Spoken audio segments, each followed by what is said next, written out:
Today, the latest weapons, coupled with the fighting skill of the American soldier, stand ready, on the alert all over the world to defend this country, you, the American people, against aggression. This is The Big Picture, an official television report to the nation from the United States Army. Now, to show you part of the big picture, here is Sergeant Stuart Queen. I am an American fighting man. I serve in the forces which guard my country and our way of life. I am prepared to give my life in their defense.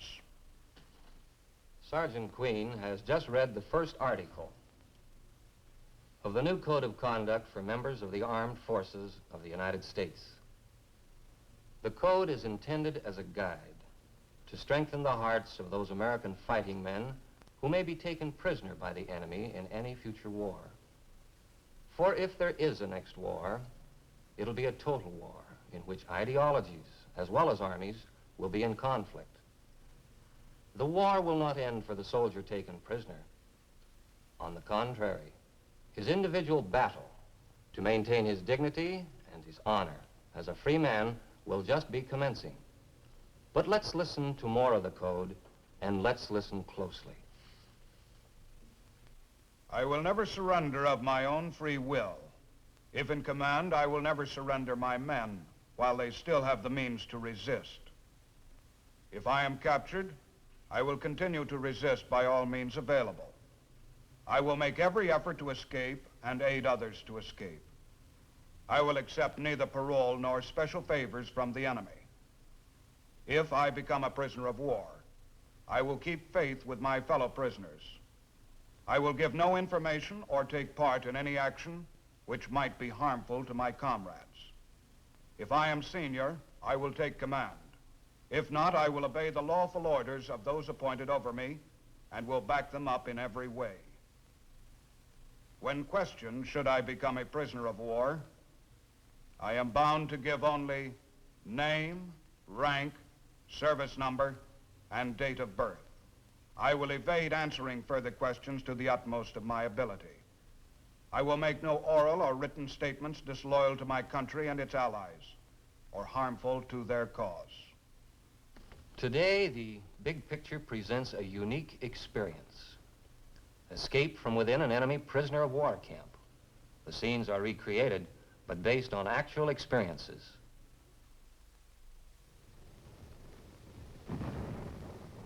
Men on the march, but not against the enemy.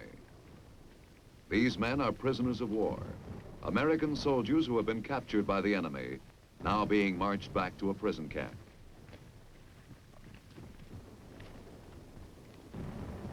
Not a pretty picture, not a pleasant subject to think about, but still our men do get captured through no fault of their own, in spite of all they can do to prevent it. And when they are captured, they end up in places like this, a prison camp, deep within enemy territory. Miles from nowhere, feeling lonely, depressed, and useless. Useless to themselves and to anyone else. But even when a man is captured, he needn't always end up here. And once he is here, he needn't always stay. Take Sergeant James J. Anderson, for instance. He's had opportunities to escape, some of them very good ones. But here he is. Why? Part of the reason is psychological. When a man is captured, he is usually in a state of shock. His fortunes have changed so rapidly that his mind cannot make the adjustment.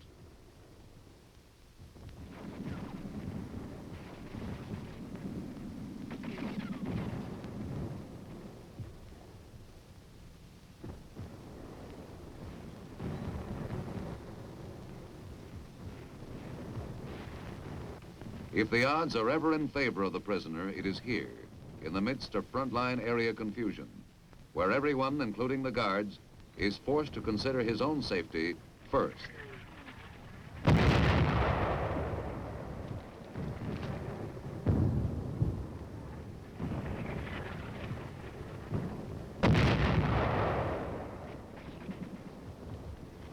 This is it, a tailor-made chance for escape. The man who is on his toes is ready to grab the first opportunity. The sooner the better. There may not be another as good for a long time.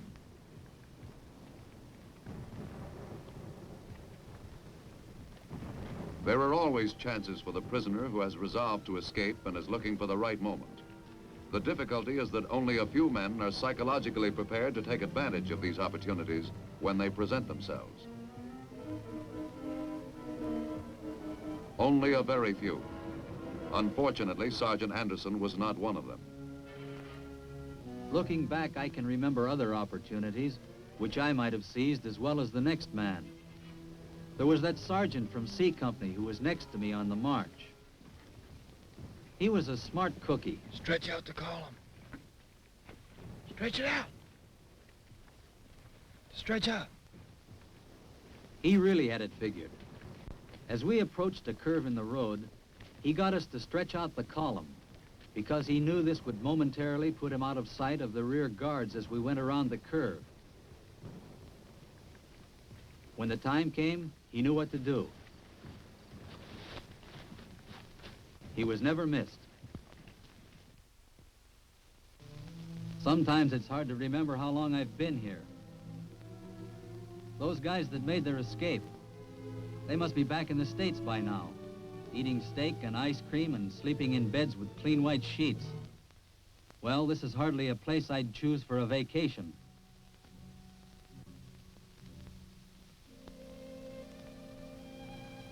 It's not exactly a pleasure resort. The accommodations leave something to be desired in the way of comfort. The food is bad and there isn't much of it. About the only thing a man has plenty of in this place is time. Time to think of all the people you haven't seen for months or years. Time to think of all the things you might be doing if only you were somewhere else. Time to rot if you don't watch yourself. Time to remember the guys who had guts enough to break out of this place. And there were some who did. Fred Wilson was one. His plan was so simple that the guards are probably still trying to figure out what happened. He simply waited until a work gang had been formed, and when the guard's back was turned, he joined in with the other men.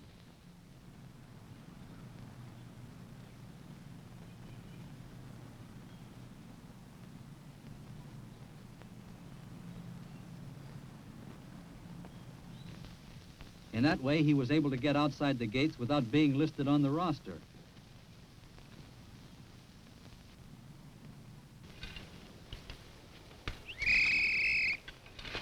Up tanking!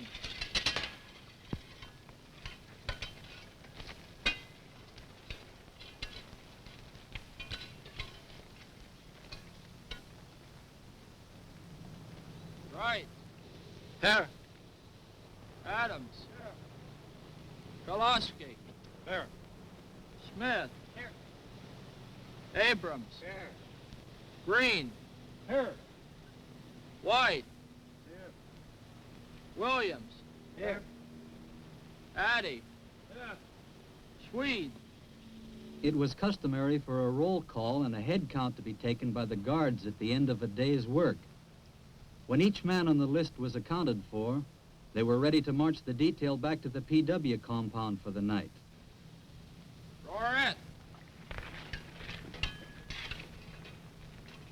Boss, Brooks.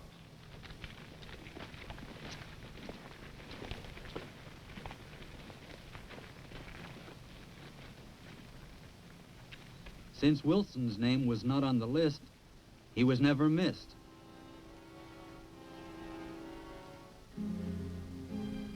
Then there were the surveyors. That's the name everybody remembers those three fellows by. They really had a lot of guts and even more imagination. Somehow they managed to get a hold of an engineer's tape, a sledge, and some wooden stakes. With these, they set to work measuring out a center line for a road.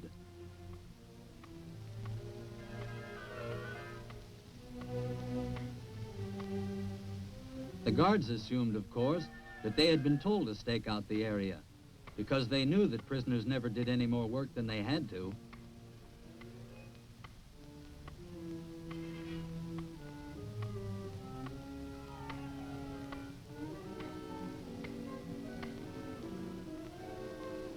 A fantastic plan, maybe, but it seemed to be going well while they were still inside the compound.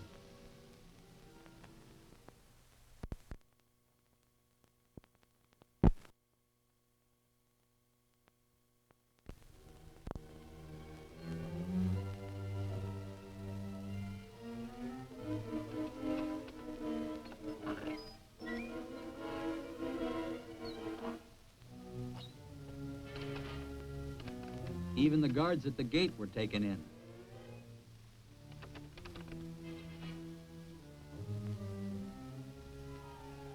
There was one, however, who did seem a little suspicious. That was their most anxious moment. But by keeping their heads and not getting rattled, they were able to keep right on going.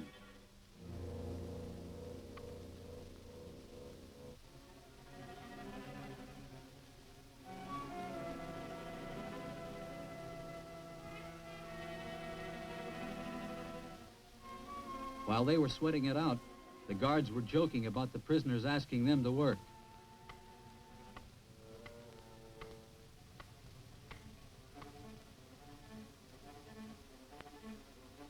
But it was no joke to the guards later, when they began to realize what had really happened.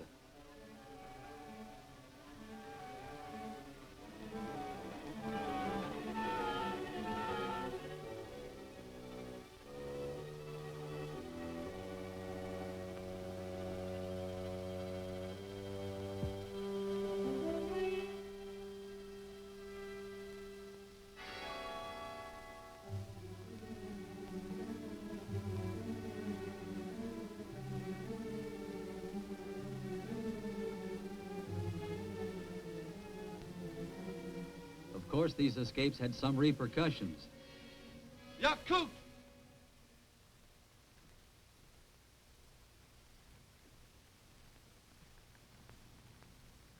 Agnes, Addis. Cigarette? Please. I hope you men find our camp reasonably comfortable. Yes?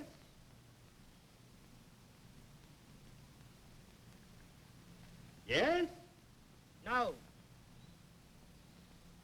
Step forward, please.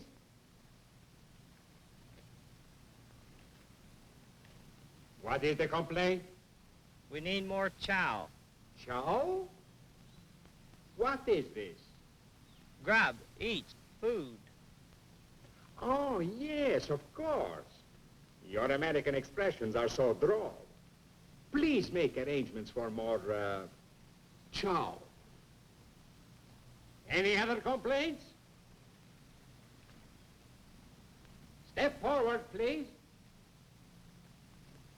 I need a new pair of shoes, sir. Oh, yes. I'm sure we can do something about that.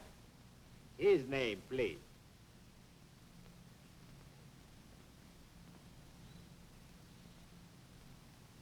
Yes? I think your men have been intercepting our Red Cross food packages, sir. Oh? I think you are mistaken. But I shall certainly look into the matter. Any other men? I need more straw for my mattress. Straw? How many men need more straw? It will be arranged. More straw for these men. Now, men, I want you to do me a little favor. As you know, recently, several of your men have escaped. That is not good. Not good for me, possibly not good for you. Such occurrences may suggest to my superiors that my discipline is too lax. In fact, they might even decide to replace me. We would not want that, would we? Now, all I want you men to do is to sign this paper giving me your word you will not attempt to escape. Come, step forward, please. You can't sign that. What is that? You can't sign that. It's a parole.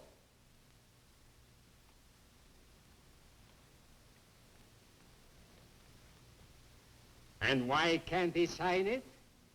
It's against our regulations. But you happen to be under our regulations now. That doesn't matter, sir. You can't force a man to do something that's against the regulations of his own country. Is that so? Not legally. Not according to the Geneva Convention.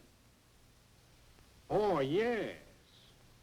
The Geneva Convention. Very well. If that is how you choose to repay my kindness, you shall have to try other measures. These men who complained, you have their names? Yeah, Cruton. Place them in solitary confinement for 7 days. The charge, insubordination. Oh, yes, and include the sergeant who quotes the Geneva Convention. As for the others, put them on bread and water for 3 days. It so happens, Sergeant, we are not at Geneva.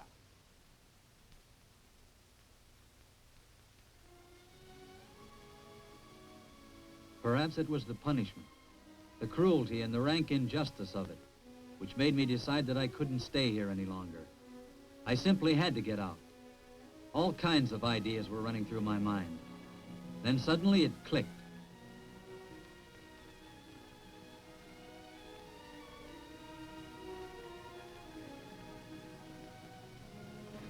That's it.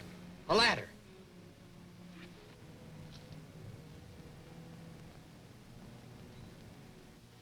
And then I thought the ladder we used would be black. But the ladder to be used as a decoy should be light-colored, so the guards can spot it without any trouble. Yeah.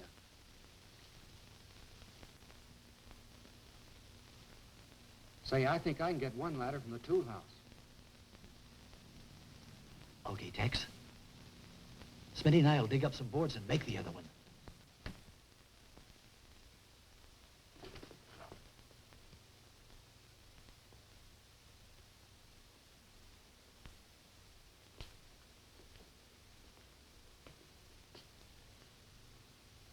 See this? What is it? The key to the tool house. And there's a light-colored ladder there. Tex, you're a wizard.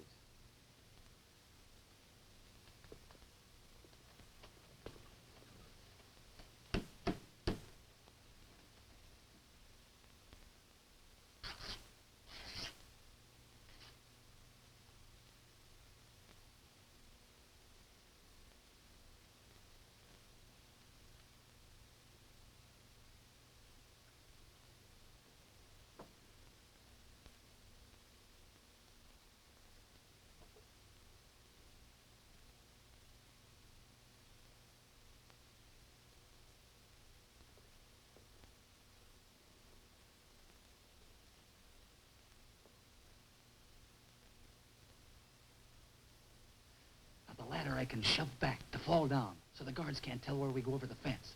But what are we going to do with that plank? I've got that figured.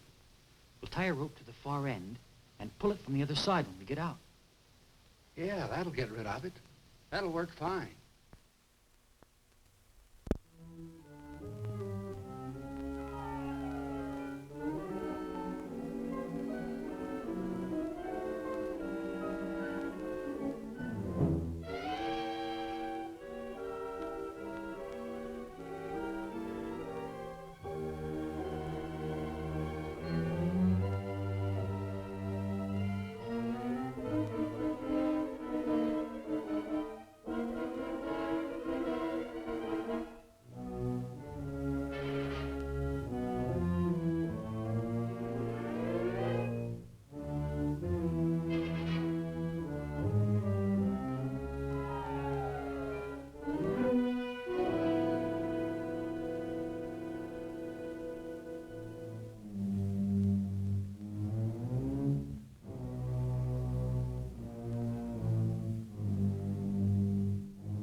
Where's Smitty?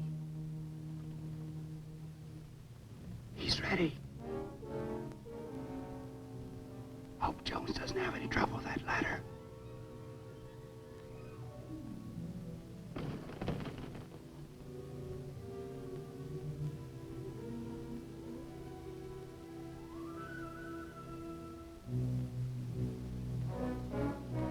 Jones?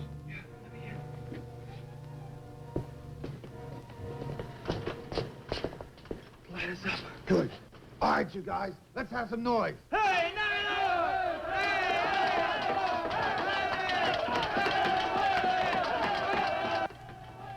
There, it started.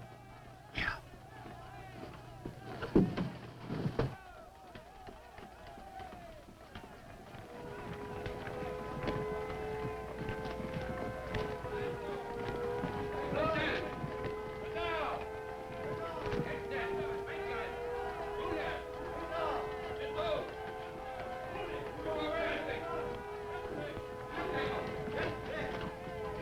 Good.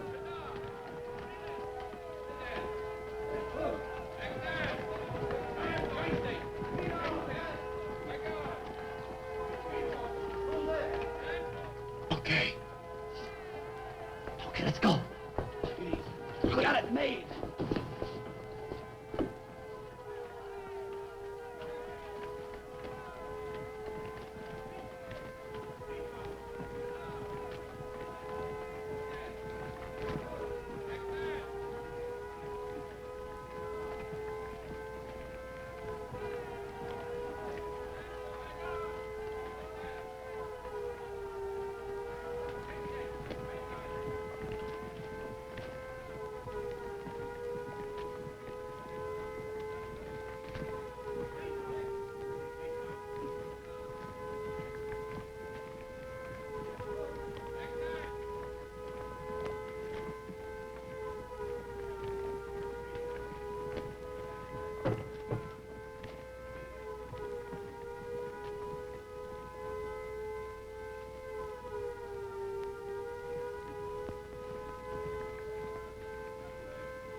Hey, you guys.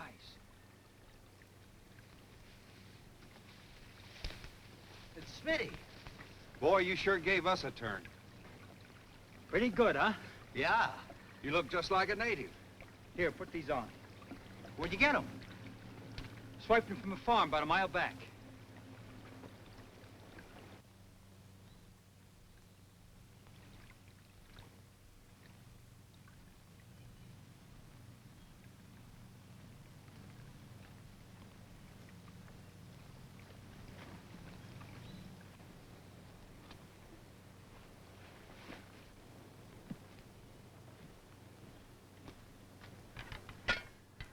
Look what I got. What are we gonna do with them? These will give us an occupation. We can work on the roads. Tex, I think you got something there. And that way we can travel by day.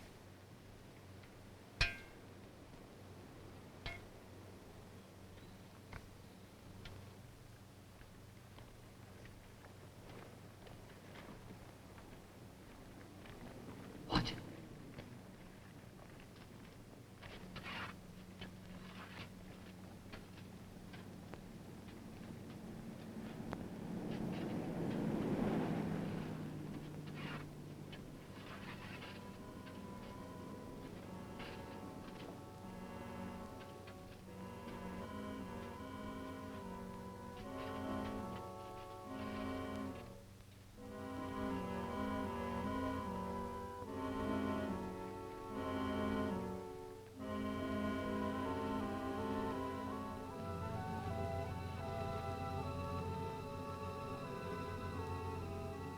There it is, just across that open field. The border and freedom. But even with freedom in sight, anything can happen. This isn't the time to be over-anxious. Not now more than ever. Keep the odds in your favor. Wait for darkness and concealment.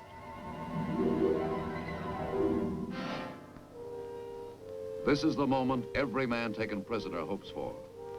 Freedom ahead for those who dare to make a try for it. Let's go.